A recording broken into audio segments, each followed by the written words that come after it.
Nag-iisip ka ba ng negosyo na tingin mo ipapatok sa masa? Yung madaling ibenta, tapos sobrang liit lang ng puhunan.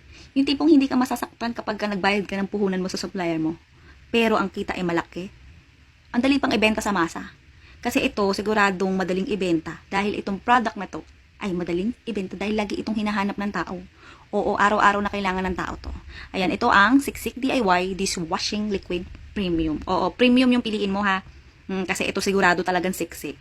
Oo, ito yung product na palaging binibili ng tao. Ito yung product na palaging hinahanap ng tao. Oo. Kaya ito, simulan mo na. Magnegosyo ka na. Baka ito na yung sign. Oo.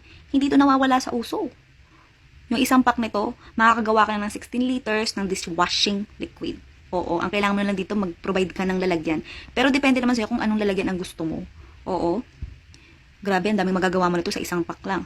Kaya ang ginawa ko dito, hinati ko siya dahil ang dami niya talaga sobra.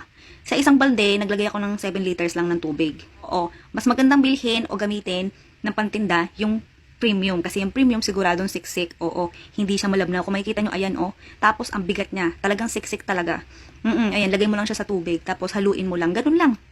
Pwede mo nang itabi pansamantala. Ipahinga mo lang para mawala yung mga bula. Kahit 2 hours lang pwede na. Pero yung asawa ko hindi nakapag-intay. Excited talaga siya kasi nga nililinis yung warehouse. Ayan, ginamit din namin tong panlinis ng bahay. Kung napaputi niya yung sahig, sigurado mapaputi din niya yung mga plato-plato mo. Yung kulay black magiging white. Charot lang. O, basta maganda siya, mabula talaga.